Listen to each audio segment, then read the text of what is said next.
Reflexão, matemática pelo que devo orar. Nós já vimos 19 livros pelo que devemos orar, e hoje vamos ver com a ajuda de Deus mais alguns outros. Nós temos aqui mais 10 itens pelo que devemos orar. Se Deus não der muita inspiração, termina hoje. Depender de Deus. Meus irmãos, orar é uma conversa com Deus. Orar é conversar com Deus. Oh, glória a Deus, aleluia, Jesus. E às vezes a gente nem quer conversar com Deus. Grande é o Senhor Jesus. A gente fica meio pirracento, sem querer conversar com Deus. Mas conversar com Deus é bom. Paulo disse: orai sem cessar. E é isso, vocês sabem, orar sem cessar é estarmos ligados 24 horas no trono de Deus. Todo momento orando ao Senhor, sentado, andando, de joelho, a todo instante conversando com o Senhor, pedindo a Ele as coisas, engrandecendo a Ele. Semana passada eu estava aqui no quintal, na casa pastoral, estava sentado, não sei se foi na terça-feira ou quinta. Você foi um dia que foi terça, que eu ia ministrar a palavra, e quando menos espera, estava tudo parado, nenhum vento soprando para balançar as folhas das árvores e trazer aquela brisa maravilhosa. Mas quando menos espera, irmão, veio um ventinho gostoso, começou a soprar, senti uma brisa boa. E nós temos aqui pé de coqueiro, parece que é pé de imbaúba, aqui atrás. Nós temos pés de goiabeira, de bananeira, e tem umas frutíferas em vaso que são minhas. Mas quando deu o vento, não foi um vento forte não, deu um vento razoável. Quando menos espera, estava as folhas tudo balançando. E eu me lembrei daquilo que Jesus disse: o vento sopra onde quer. Ele sopra na vida do grande, os coqueiros vêm andando há muito tempo. Ele sopra na vida dos pequenos, os pés de goiaba menorzinhos. Então o vento do Espírito Santo sopra onde quer. Agora, para ele soprar, é preciso a gente orar, conversar com Deus, clamar ao Senhor, se humilhar na presença dEle, buscar a face dEle, pedindo a Ele aquilo que é necessário e tantas outras coisas que se faz necessário. Por isso que o avivamento na igreja, a gente sabe que ele veio por, vamos assim dizer, duas fontes: a palavra de Deus e a oração. Houve um povo chamado morávios, que eles oraram 100 anos pedindo algo da parte de Deus. E eu lembro, ouvindo um pouco da história dos morávios. Em questão de história, eu não sou muito bom, né? História da igreja. Eu já contei para vocês aqui que o nosso pastor presidente, uma vez, ele convocou alguns irmãos para escrever um livro sobre a reforma protestante, e eu fiquei responsável por um capítulo. Mas como o meu foco não é história da igreja, eu disse: eu não vou passar vergonha, porque eu ia dar aula, e se de repente alguém perguntasse alguma coisa sobre aquele assunto, eu ia ficar chupando o dedo, sem saber responder. E eu disse: pastor, então, olha, história da igreja não é o meu foco, não é o meu foco a história da igreja. O meu foco é mais a questão da praticidade, o ensino prático. Então eu agradeci e pronto. Então eu não sou muito, não é a minha área forte a história da igreja, mas eu gosto de ouvir Tenho livros aqui biográficos, é lógico, mas não é o meu foco, porque eu não gravo muita coisa sobre a história.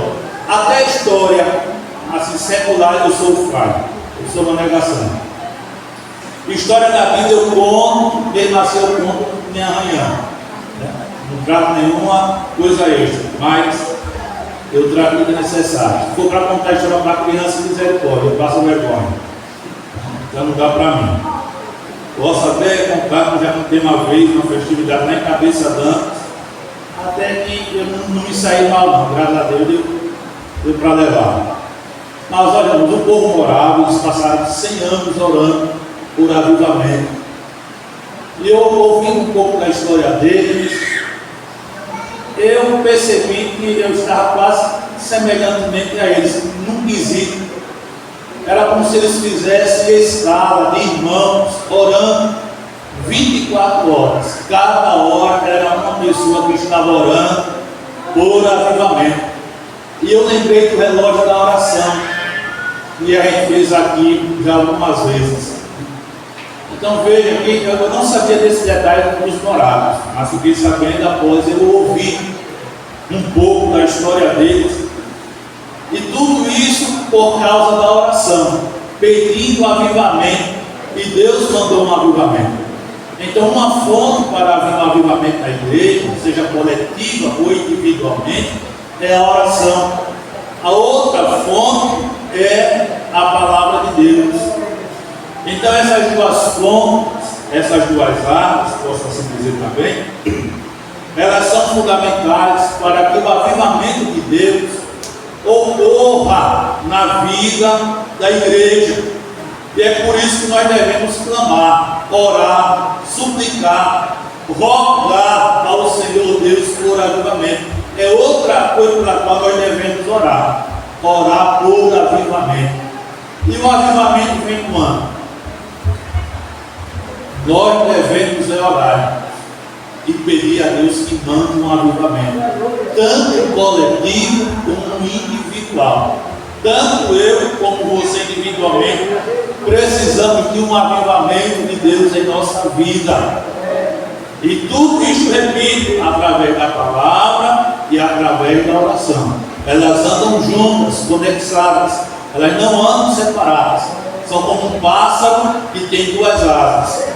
Se a gente cortar a asa de um pássaro, ele não vai voar. Vou arrancar as peninhas da asinha direita, o bichinho não vai voar, não conseguirá. Mas se as duas asas estiverem ok, eles voarão. E cada um de nós, figuradamente falando, somos um pássaro que temos que ter a oração e a palavra de Deus para a gente poder voar na presença de Deus e Deus ser utilizado em cada um de nós. Então devemos orar pedindo ao Senhor um avivamento. Mas, irmãos, pelo que nós devemos orar, não estava aqui no material, mas veio isso aqui a mente, e eu já expus mais um item ou razão pelo qual devemos orar. Colossenses capítulo 1, versículo 9, diz pelo que nós devemos orar. Colossenses 1 e 9. Está escrito: por esta razão, nós também, desde o dia em que o ouvimos, não cessamos de orar por vós e de pedir que sejais cheios do conhecimento da sua vontade, em toda sabedoria e inteligência espiritual. Pelo que devemos orar, Paulo disse aqui, não cessamos de orar por vós e de pedir que sejais cheios do conhecimento da sua vontade. Devemos orar, irmãos, para conhecer a vontade de Deus. Eu nem vou me deter muito aqui, porque nós passamos alguns dias falando, pontuando essa questão de conhecermos a vontade de Deus, de sabermos a vontade de Deus para a nossa vida em qualquer área do nosso viver. Se a gente quer viajar, a gente precisa saber, Senhor, eu quero ir embora daqui, não dá para mim ficar aqui. Então é da tua vontade, Senhor. E a gente precisa saber se é da vontade de Deus. Porque a nossa vida, irmãos, está nas mãos de Deus. Nós não podemos dirigir os nossos passos sem saber da vontade de Deus. Deus poderá querer nos levar para outro lugar, ou Deus poderá deixar a gente aqui mesmo. E se deixar a gente aqui, Ele tem os seus planos para concretizar em nossa vida. Mas Paulo, pontuando para os crentes que estavam em Colossos, ele queria que aqueles crentes fossem cheios do conhecimento da vontade de Deus. Será, irmãos, que te respondo, mas será que nós estamos sabendo qual é a vontade de Deus para a nossa vida? Será que estamos buscando a Deus para saber qual é a vontade de Deus para a nossa vida? Qual é a vontade de Deus para a minha vida na área secular? Qual é a vontade de Deus para a minha vida na área emocional? Qual é a vontade de Deus para a minha vida na área eclesiástica, igreja? Qual é a vontade de Deus? Nós precisamos, irmãos, saber e procurar saber qual é a vontade do Senhor. E sabendo, nós temos que estar cheios deste conhecimento da vontade do Senhor. Vamos adiante, que a gente já pontuou essa questão, alguns cultos aí, bem cheio, que foi somente só para a gente refrescar a memória. Vamos ver outra coisa pelo qual nós devemos orar. Efésios capítulo 3. Efésios capítulo 3. Eu vou terminar um pouco mais cedo, porque eu tenho uma reunião com um grupo de irmãos aqui, certo? Acho que umas 10 para 9 ou 15 eu encerro o trabalho. Efésios capítulo 3, versículos 14, 18 e 19. Efésios capítulo 3, versículos 14, 18 e 19. Diz assim: por causa disso, me ponho de joelhos perante o Pai de nosso Senhor Jesus Cristo. 18, 17. Para que Cristo habite pela fé no vosso coração, a fim de, estando arraigados e fundados em amor, podermos perfeitamente compreender com todos os santos qual seja a largura, o comprimento, a altura e a profundidade, e conhecer o amor de Cristo que excede todo entendimento, para que sejais cheios de toda a plenitude de Deus. Pelo que devemos orar, irmãos? Devemos orar para compreender o amor de Cristo. Orar para compreender o amor de Cristo. E veja que Paulo fala aqui, fala no versículo 18: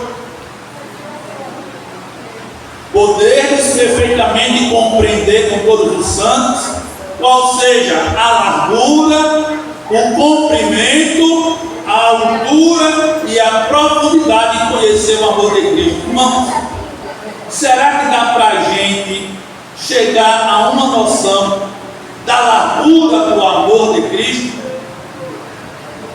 Ter uma noção do comprimento do amor de Cristo? Será que a gente chega a uma noção tanto da altura como da profundidade do amor de Cristo? Mas Paulo orava para que os cristãos ali em Éfeso chegassem a compreender o amor de Cristo.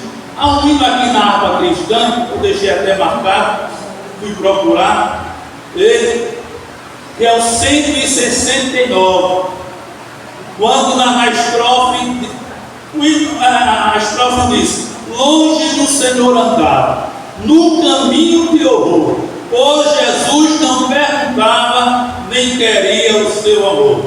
Aí vem o coro: ó, porque Jesus me ama. Você já parou para pensar nisso? De vez em quando eu paro. Ó, porque Jesus me ama.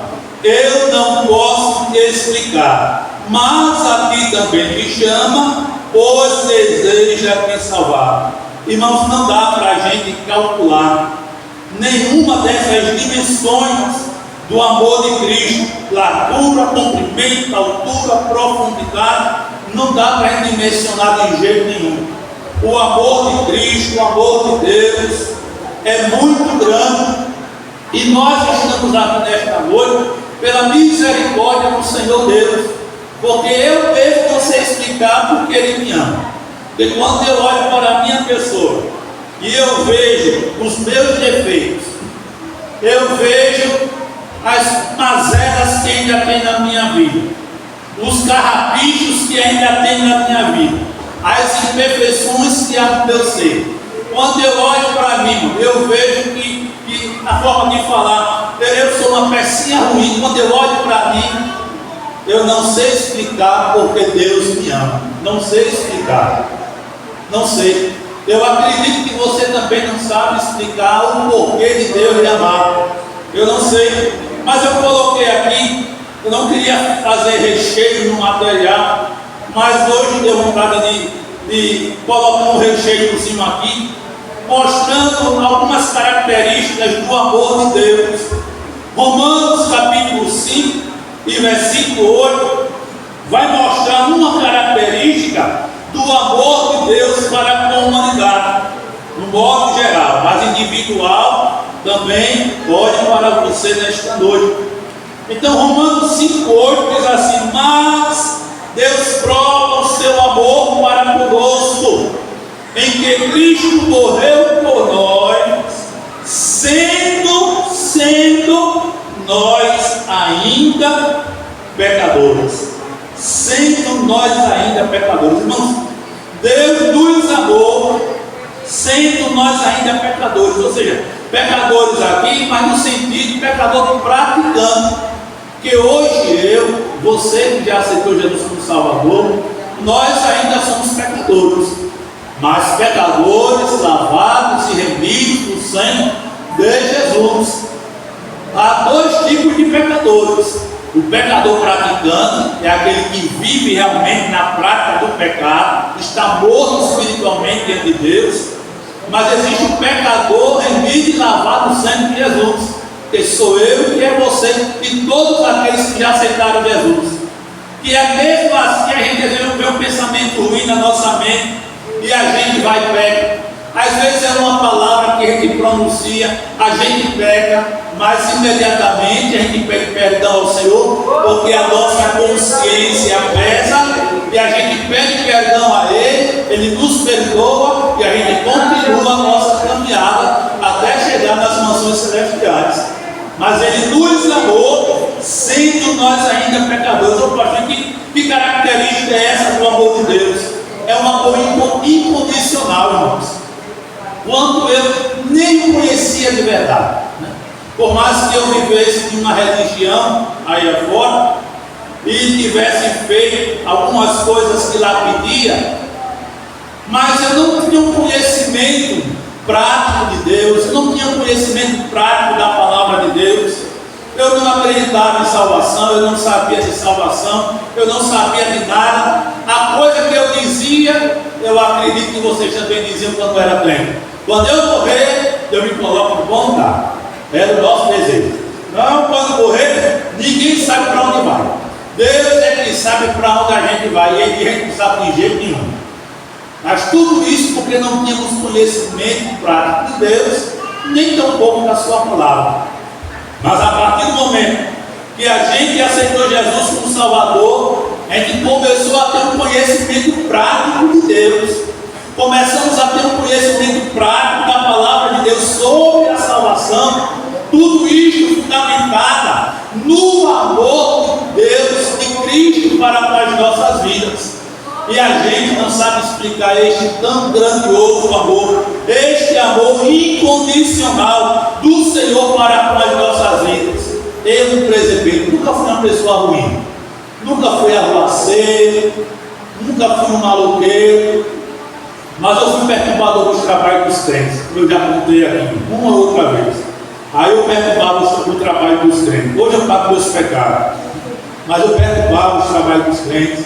Morava ao lado da igreja, Naquela época havia uma escassez de porteiro, e no culto de doutrina, como era a porta fechada, e o povo estava tudo dentro, aquela zoada toda, que a gente falava, aquele barulho todo, e a gente dizia que era um bode preto que estava dentro da igreja, e os trem estavam vendo, e era aquele lava-ferro todo. E quando estava aquele barulho todo, eu estava lá na pracinha em frente à minha casa onde eu morava. Hoje não tem mais praça, tiraram tudo, via de carro e pronto. Mas eu ficava sentadinho. Quando menos espera, eu corria e batia na porta principal, corria e ficava lá sentado no banquinho. Aí de repente vinha um irmão, alguém olhava, não via, só vinha um molequezinho sentado no banco. Lá, aqui dali é um anjinho, para aquele vizinho. Aqui é um anjinho, não deve ficar batendo aqui não. Deve ser algum maloqueiro aí que está fazendo. E voltava para o lugar e deixava passando um tempinho. Depois voltava de novo, batia, corria, sentava e via alguém olhar do mesmo jeito, nada. Um anjinho sentadinho no banco da praça lá. Mas hoje eu pago meus pecados porque eu era um perturbador da obra de Deus. Eu fui dirigir um trabalho, já crente, lógico, em Cabeça d'Antas, povoado de Olivença. Eu fui dirigir aquele trabalho ali com 12 crentes. Eu era um diácono e eu dirigi aquele trabalho ali com 12 crentes. Parece que eram 11 da família. A maior parte era uma família e a minoria era irmãos que não faziam parte da família. E eu sei que quando era de doutrina, não tinha porteiro também, escassez lá. E a gente dobrando os joelhos, orando, aí Deus derramar poder. E às vezes não derramar, mas o povo lá não gostava de crente, porque passou um líder religioso dizendo mil uma coisa sobre os crentes. Aí quando menos espera, o pessoal vinha, batia na porta, corria, eu derramava a oração e ia olhar, não via ninguém. A rua limpa, limpa, limpa. Eu disse, meu Deus, ninguém. Era eu pagando os meus pecados, pelo que eu tinha feito quando eu era um bruguelinho, um anjinho, né? Sentadinho lá no banco, em frente à minha casa. E eu sei, irmãos, que quando acontecia isso eu me lembrava, olha, o que eu fazia lá atrás, e agora eu estou pagando meus pecados agora aqui, né? Sendo perturbado agora, e só restava orar para Jesus salvar os perturbadores ali daquele lugar. Então, eu não sei entender, não sei explicar, eu não compreendo a profundidade do amor de Deus, a largura, a comprimento, a altura. Eu só sei que o amor dele é incondicional. Quando eu era um pecador praticante, minha boca parecia pior do que uma privada para chamar palavrão. E quando eu chamava um palavrão, é que dava vontade de chamar mais palavrão ainda. Mas no dia em que eu aceitei Jesus como meu Salvador, Jesus me salvou, Jesus me libertou, Jesus lavou a minha boca com seu sangue, os palavrões saíram, e agora deram lugar para a glória a Deus, para a aleluia, falar em mistério com Deus quando o Senhor enche, dizer misericórdia, dizer a palavra terrível. Então, foi o meu linguajar que agora veio, pelo que Deus operou na minha vida. Então, eu não sei explicar o amor de Deus, eu só sei que o amor dele é incondicional. E você também sabe muito disso, que você também não era uma pecinha boa não. Você quando não era crente, você também não era uma pecinha boa não. E você sabe que você era lá fora. Mas o amor de Deus, o amor incondicional, lhe alcançou lá fora, lhe deu um banho no sangue de Jesus Cristo, transformou a sua vida, escreveu o seu nome no livro da vida, fez o Espírito Santo entrar dentro de você, vaso de barro, e colocou na sua boca um novo cântico, um cântico de louvor ao Senhor nosso Deus. E isso para nós, irmãos, é motivo de alegria, porque este amor do Senhor é incondicional. A outra característica do amor de Deus está em Jeremias 31, versículo 3, quando Jeremias, usado pelo Senhor, Deus falando pela boca do profeta de Deus ali, no capítulo 31, versículo 3 de Jeremias, o Senhor disse: com amor eterno eu te amei. Com amor eterno eu te amei. Oh, meus amados irmãos, quem pode explicar este tão grande amor? Quem pode explicar este amor de Deus, de Cristo para com nossas vidas? Com amor eterno eu te amei. Então o amor de Deus é eterno, irmãos. Eu acredito que eu contei uma ou duas vezes aqui o que aconteceu comigo lá em Viçosa, uma experiência que pode lhe ajudar. Você terá a sua, eu tive a minha experiência. E eu sei que naquele dia era tudo com a mocidade, eu corria o risco de ter oportunidade, mas eu não queria ter oportunidade de jeito nenhum. E eu sei que eu passei, aconteceu alguma coisa naquele dia, e eu comecei a indagar e dizer algumas coisas para Deus. Deus, tu não me amas, não me amas, olha o que eu estou passando, o que eu estou enfrentando, e as situações que eu passei não foram situações boas. Cada um aqui teve o seu momento de fazer algumas indagações a Deus, e eu sei que eu indagava, ao mesmo tempo afirmava que Deus não me amava. Não me ama não, olha o que eu estou passando, olha a situação que eu estou passando: precariedade de roupas, de sapato, alimentação. A minha vida sempre foi uma vida assim, eu passei por alguns processos na vida, e eu sei que os processos pelos quais eu passei, eu sei que era Deus trabalhando na minha vida, moldando o meu viver, para eu poder lá na frente servir a Ele da maneira que Ele queria que eu servisse em determinada área. E eu sei que eu passei o dia falando aquilo ali. Chegou a penumbra da noite, tomar banho, para ir ao culto de domingo, que é uma maravilha, é o culto que está a maioria dos crentes. E eu sei que eu me arrumei todinho, esqueci de tudo que eu falei para Deus durante o dia, de que Ele não me amava e essas baboseiras todas. Eu peguei minha Bíblia, fui para o culto com meu sobrinho de saudosa memória, o André. Chegamos do culto, dobrei o joelho do departamento do jovem, vencendo com Cristo. Depois nos levantamos da oração, com o toque da campainha, procedeu o culto normalmente. E agora começou o momento do coordenador dar oportunidade aos jovens. E eu, sempre aqui desse jeito, eu vou tentar colocar a minha galera para passar na outra banca da frente, para o moderador não me ver. Mas um púlpito alto, irmãos, que nem esse aqui. Mas o Celino foi lá comigo, também foi o pregador dele, foi lá comigo em Viçosa. Então foi naquele tempo ali, púlpito alto, dá para ver até ou não. E eu sei que eu tentando me enrascar para lá para ninguém me ver. E o coordenador chegou, ele disse: vamos ouvir uma palavra por Silvio. Mesmo assim eu disse: meu Deus, eu não quero problema, eu vou me esconder. Mas se me der a oportunidade, onde é que eu vou ler? Onde é que eu vou ler? Porque eu sei que eu marquei o textual da Bíblia Sagrada, João 3,16. E eu sei que quando eu marquei esse texto e tive a oportunidade, eu saudei o povo com a paz do Senhor, li o texto sagrado e comecei a pontuar. Meu amigo, se nesta noite você veio a este santuário e disse que Deus não lhe amava, eu quero lhe dizer que é mentira de Satanás.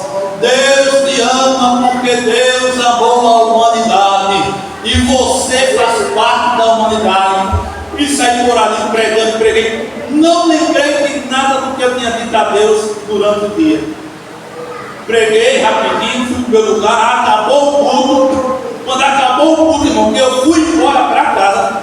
Em determinado momento, no meu caminhar para casa, veio a minha lembrança, tudo que eu disse a Deus, que Ele não me amava, e veio a lembrança, a pregação que eu preguei naquela noite. E Deus usou a mim mesmo para falar comigo mesmo. Então, eu disse: Deus, a partir de hoje, eu nunca mais direi que tu não me amas, porque eu sei que tu me amas. Passarei por dificuldades, por situações adversas, mas eu sei que sempre tu me amarás. Então, o amor de Deus, irmãos, ele é eterno. Quando eu nem existia, quando você nem existia, mas na presciência do Senhor, Ele já estava te amando, do jeitinho que você é, a cor da sua pele, o a cor dos seus olhos, todo o seu corpo, conforme ele veio no ventre da sua mãe, ele já estava ali amando. Quando você nasceu, o amor de Deus já estava demonstrado na sua vida, no seu desenvolvimento como criança, como adolescente, como jovem, como adulto, passando dificuldades, passando maus bocados, passando angústia, passando tristeza, passando por tanta coisa adversa, irmão, mas Deus sempre te amou, porque o amor dele é eterno. O amor do ser humano é falho, mas o amor de Deus é eterno. Hoje eu estou amando aqui, mas agora meu amor acabou com você. Meu amor não existe mais para com você de jeito nenhum, mas o amor de Deus é eterno. Coloquemos na nossa memória, no nosso peito, que o amor dele é eterno. Este amor eterno não implica dizer que a gente não vai passar por situações difíceis da vida, não, de jeito nenhum. Ele nos ama eternamente, mas mesmo nos momentos adversos da vida, ele estará conosco. Vocês se lembram daquela descrição, pegadas na areia?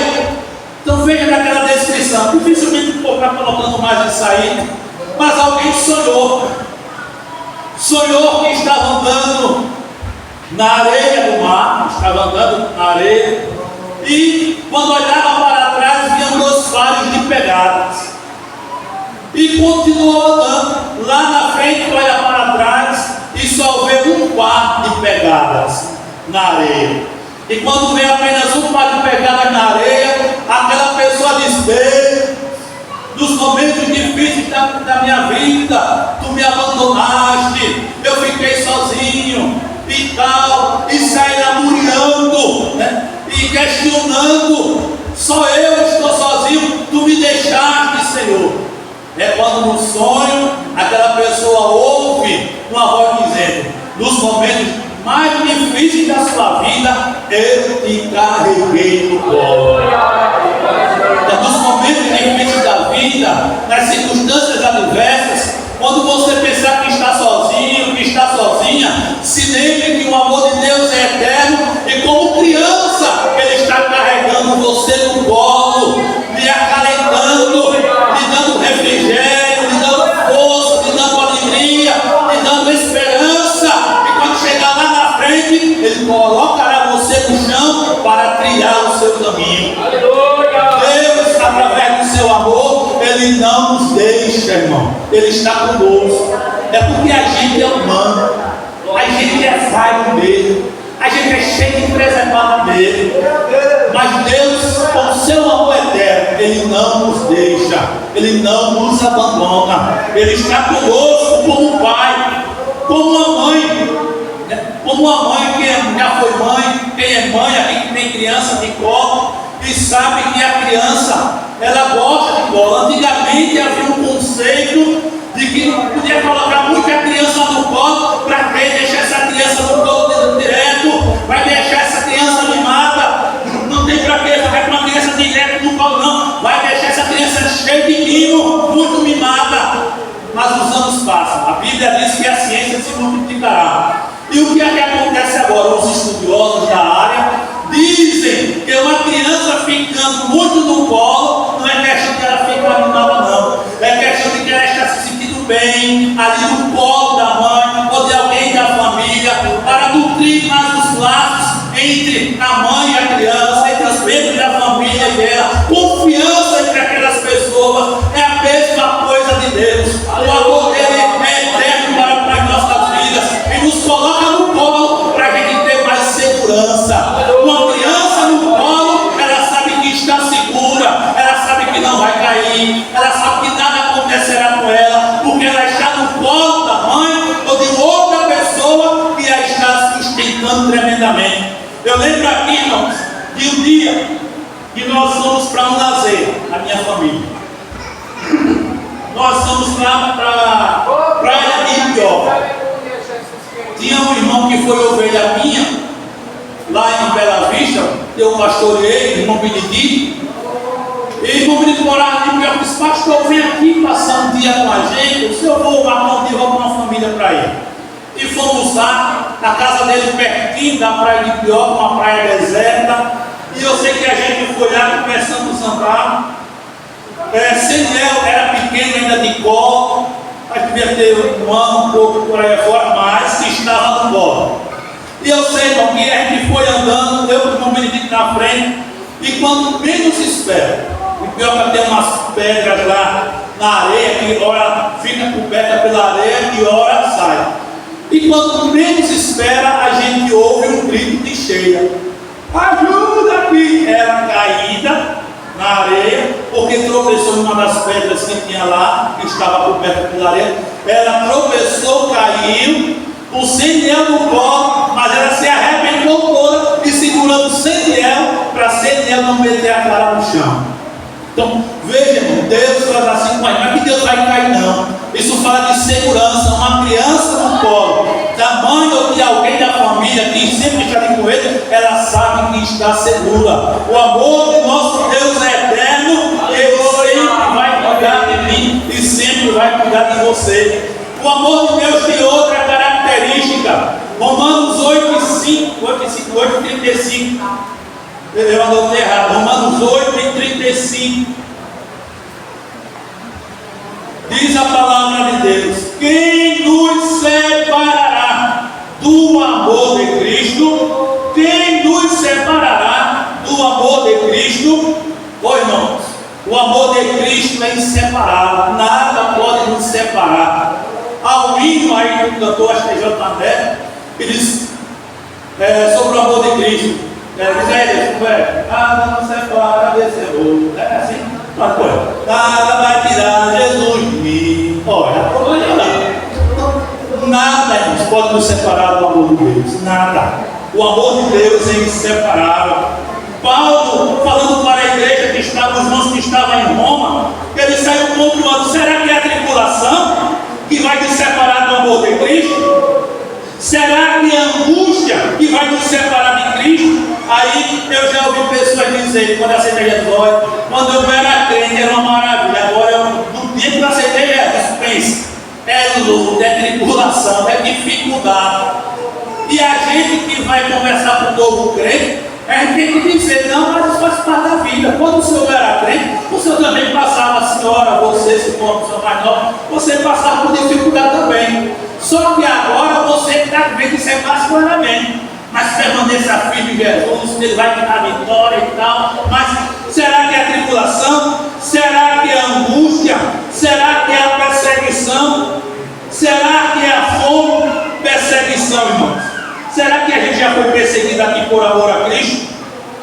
Eu lembro do pastor Jair Teixeira, que ele contou para a gente.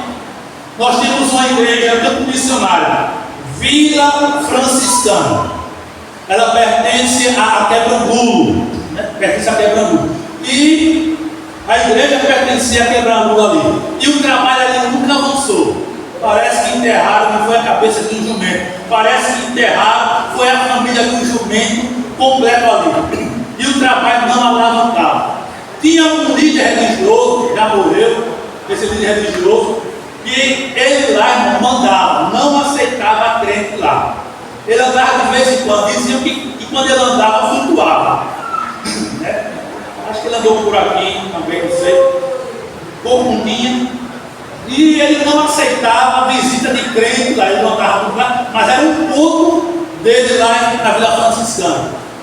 E ele fez a cabeça dos fiéis para quando os crentes viessem aqui, bote para correr, não aceite não. E dizia: pedir uma coisa. E quando os crentes iam lá, o povo enxotava os crentes. E o pastor Jairo Teixeira disse que uma vez foi para lá e o pessoal botou ele para correr. Pense naquele homem grandão, a cada passo que ele dava, eu acho que era 3 metros, correndo. E ele não ficou lá, porque se ficasse lá, o pau comia e quem sabe morria. Então, Vila Franciscana foi um trabalho muito dificultoso. Mas Deus foi usando os crentes da época. E eu sei que hoje, na Vila Franciscana, como um campo missionário, ela tem uma igreja lá. Já tem crente, tem um missionário, que é o presbítero Josué, não, mudou já hoje. Esqueça agora quem é buscar lá.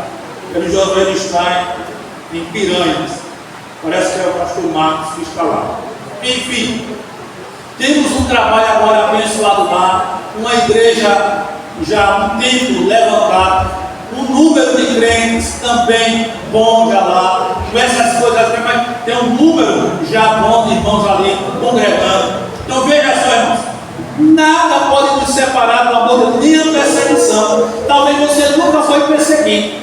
Eu já fui colocado no canto da parede numa sala de aula, porque na sala de aula, após a aula, é lógico, eu falava de Jesus para os meus colegas ali em Maceió, no Conde do Machado, lá no Farol, e eu falava de Jesus para eles, e um dia eles ficaram lá invocados da vida e me colocaram literalmente no canto da parede, e eu fiquei tão feliz da vida, irmão, tão feliz porque eu fui colocado no canto da parede porque eu estava falando de Jesus para os meus colegas de sala de aula. E quando eu fui para a Viçosa no final de semana, eu contei lá para o pessoal, contei para o André, contei para outros irmãos da igreja, aconteceu assim, e eu fui colocado no canto da parede porque eu estava falando de Jesus. Não levei uma lapada, graças a Deus, mas fui colocado no canto da parede arriscado a levar uma cacetada. Mas eu fiquei feliz da vida. Aquilo dali me deixou feliz porque eu estava no canto da parede, literalmente falando, porque eu estava falando de Jesus para os meus colegas. Mas quem nos separará do amor de Cristo? Será que vai ser a fome? Será que você já passou fome, irmãos? Ô irmãos, olha, fome de matar mesmo, de maré Delci, como se cantava antigamente, eu nunca tive não. Mas eu já experimentei um pouquinho de fome que eu já contei para vocês aqui. Se alimentar uma vez por dia se alimentar e ficar os outros horários enchendo só com água, e aí? Então, fome mesmo de maré descendo, eu nunca passei, mas eu sei o que é ficar com o estômago, né?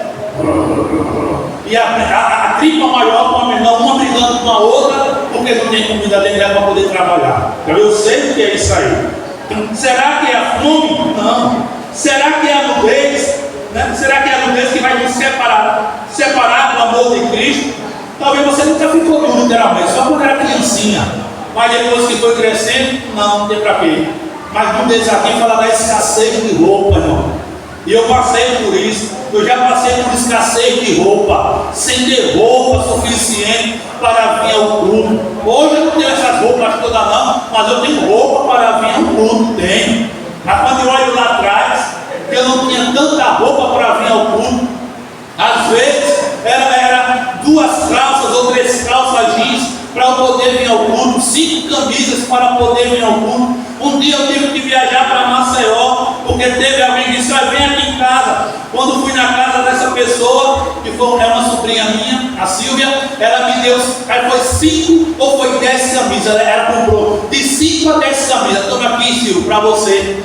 É uma sobrinha irmã que eu tenho, e ela me deu entre 5 a 10 camisas novas. E eu recebi. Ela não estava crente naquela época, mas eu abracei. Então eu sei o que é ter escassez de roupa, eu sei o que é ter escassez de sapato. Que eu ia para a igreja com o solado rasgado, e eu ia para a igreja, e quando dobrava o meu joelho, eu colocava o outro pé por cima para ver se tapava o buraco, né, que estava no meu solado do sapato. Eu sei o que é para a igreja com sapato com o solado rasgado em tempo de chuva, e quando você chegar na igreja,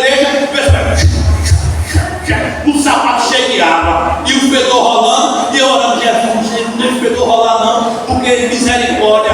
Então eu sei o que é isso, irmão. Eu sei o que é isso.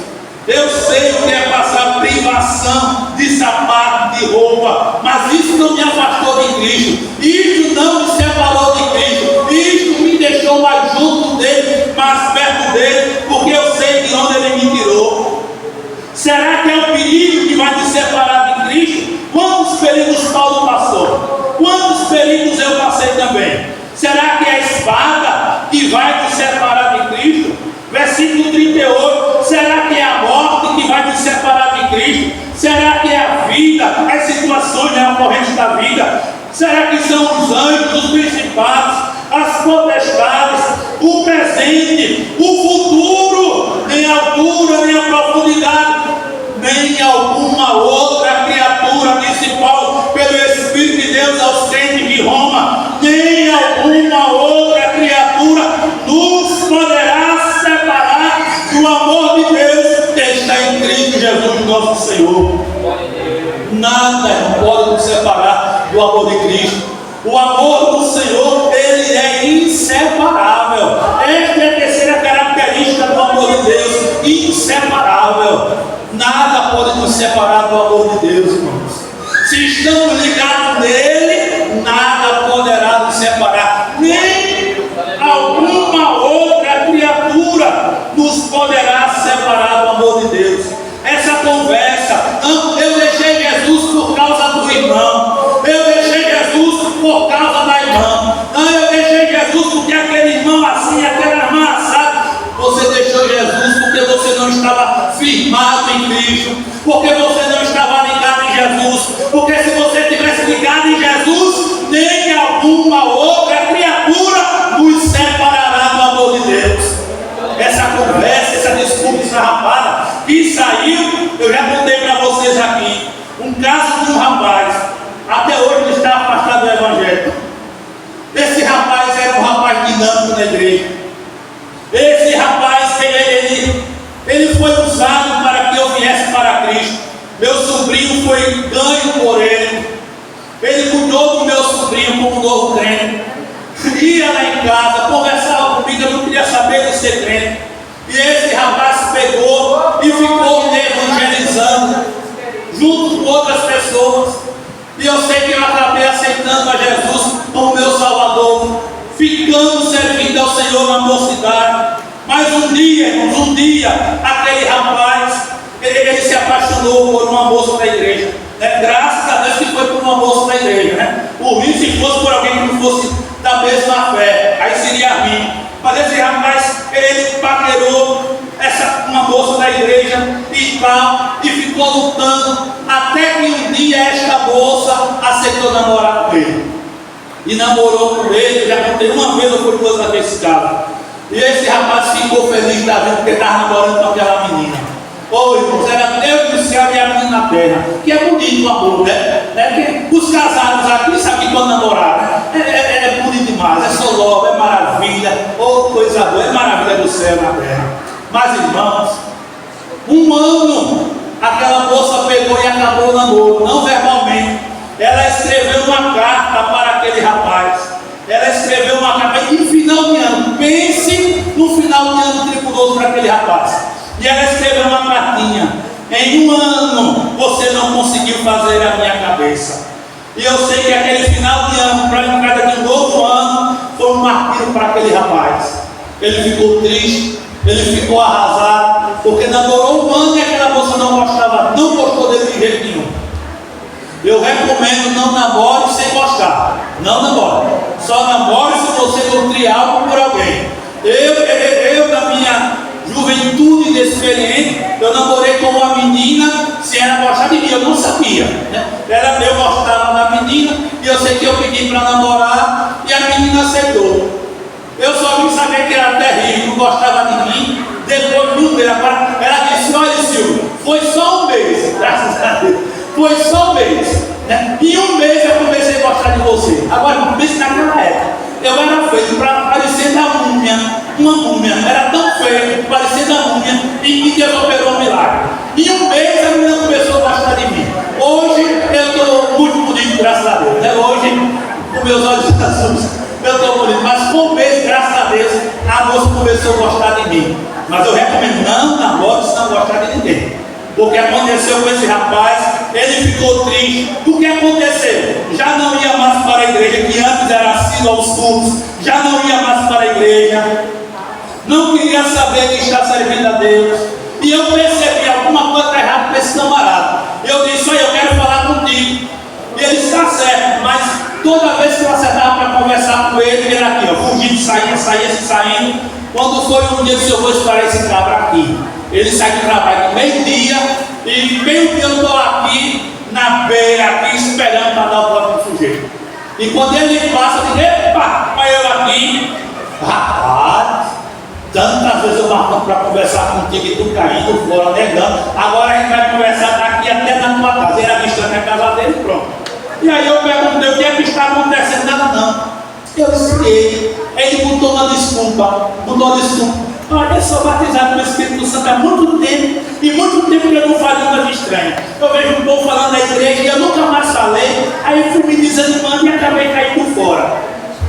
E eu cheguei e fui sincero com ele e disse: olha, de forma alguma, não foi isso que lhe afastou de Cristo. Vou lhe dizer o que foi que lhe afastou de Cristo. O que lhe afastou de Cristo foi esse relacionamento. Porque a menina disse que não lhe amava há um ano e você não conseguiu fazer a cabeça dela. Então foi isso. Foi verdade ou não foi? Ele teve que admitir. Se realmente foi verdade. Eu fiquei com vergonha na igreja, os irmãos iam saber, e eu fiquei com vergonha. E eu tive que falar com ele até chegar na casa dele. Passei um tempo numa casa ao lado dele, conversando com ele, para ver se ele deixava aquele pensamento de retornar para seguir a Cristo normalmente. Mas irmãos, nada nos separa do amor de Deus. Se você está firmado em Cristo, relacionamento acaba aqui, a gente sofre, a gente chora. Eu chorei.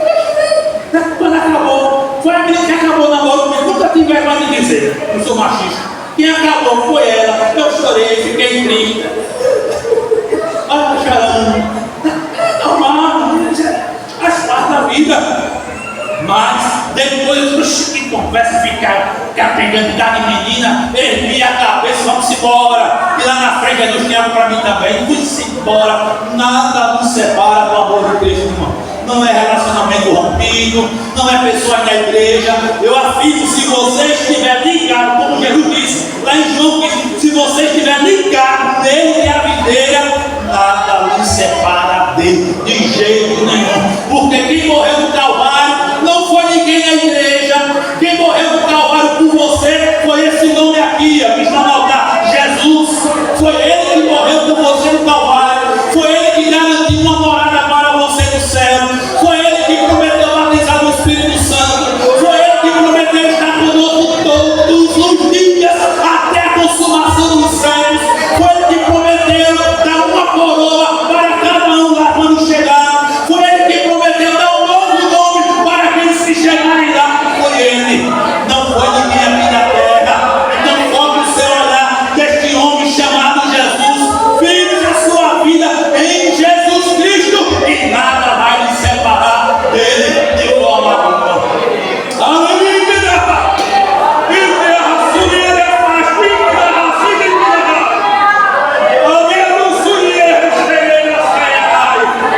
Aleluia! Vamos ficar em pé para orar ao Senhor nosso Deus. Amada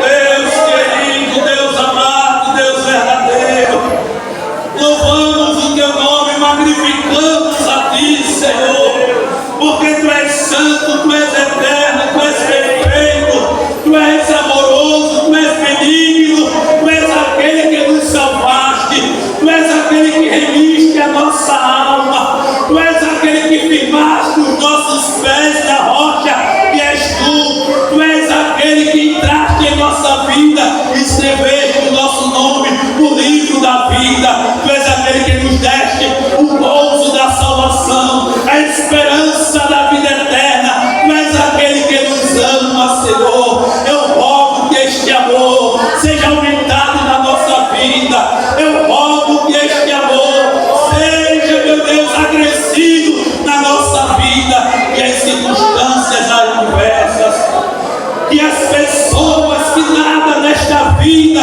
venham nos separar de ti. Oh Jesus, ajuda-nos a que as nossas raízes cresçam, que as nossas raízes se aprofundem no teu amor, Senhor, e a gente vá andando para as moradas celestiais, preparada para aqueles que vencerem. Deus querido, ajuda o teu povo, sustenta o teu povo e anima o teu povo e